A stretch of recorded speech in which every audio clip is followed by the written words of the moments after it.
Welcome to the abstract of RF pulse designs for velocity-selective MRA at low field strength. Velocity-selective excitation is a novel mechanism to generate the contrast between flowing blood and stationary tissues. It has been extensively applied to non-contrast MR angiography at 3 Tesla. Here we show its application to whole brain intracranial MRA by Li et al. The image quality is comparable to standard time-of-flight images and can be superior in locations of slow flow. Common issues in VS pulse design include B0 and B1 inhomogeneity, star limit, and eddy currents, which can create something informally called strap artifacts. These have been addressed at 3 Tesla using more sophisticated designs. The byproduct is longer pulse durations and T2-related signal loss. At low field strengths such as 0.55 Tesla, these limits are relaxed, and we anticipate much greater flexibility in VS pulse design. In this study, we simulate the performance of VS pulses for intracranial MRA at 0.55 Tesla and 3 Tesla. In simulation, we specify the same velocity field of view, time bandwidth products, and gradient performance.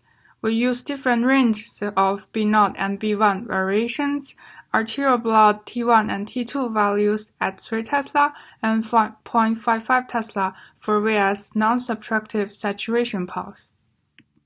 We show one example of the design waveform at low field. It uses the single composite refocused pulse trains. The phase is optimized with one velocity field of view shifted. At 3 Tesla, we use the double refocused pulse trains with MLEV phase cycling. Note that the same amplitude of B1 across field strengths are used for fair comparison. Further, we tested several designs across field strengths. We demonstrate the trade-off between transition bandwidth and pulse duration. Here, each dot represents the designed waveform with different number of subpulses. Overall, the blue curve at 0.55 Tesla has better fidelities compared with the orange curve at 3 Tesla. With relaxation considered, the trade-off between transition band versus signal loss is shown. Again, we observe that the design at low field have much better fidelities. Then we pick 3 designs and compare them in detail. Design A and C are from 0.55 Tesla and B from 3 Tesla. We plotted the velocity profile of B at 3 Tesla under the realistic range of off-resonance, B1 scale, and without inhomogeneity considerations. We compare A and B with the same transition bandwidth. Overall, their performance under inhomogeneities can be comparable, but the signal level at 3 Tesla of B is lower.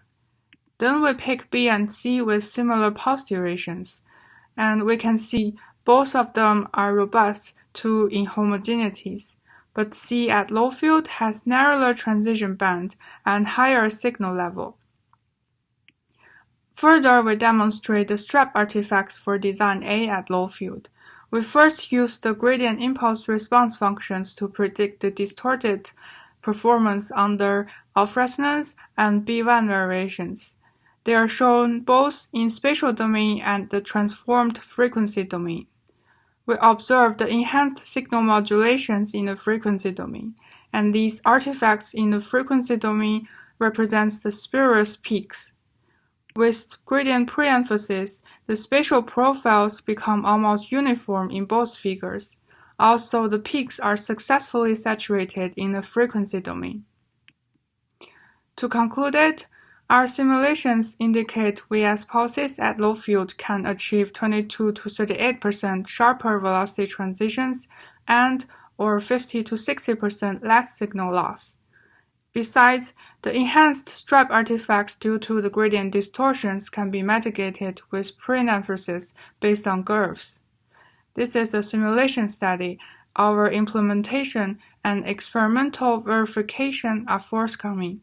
And here's our grant support. Thanks for listening.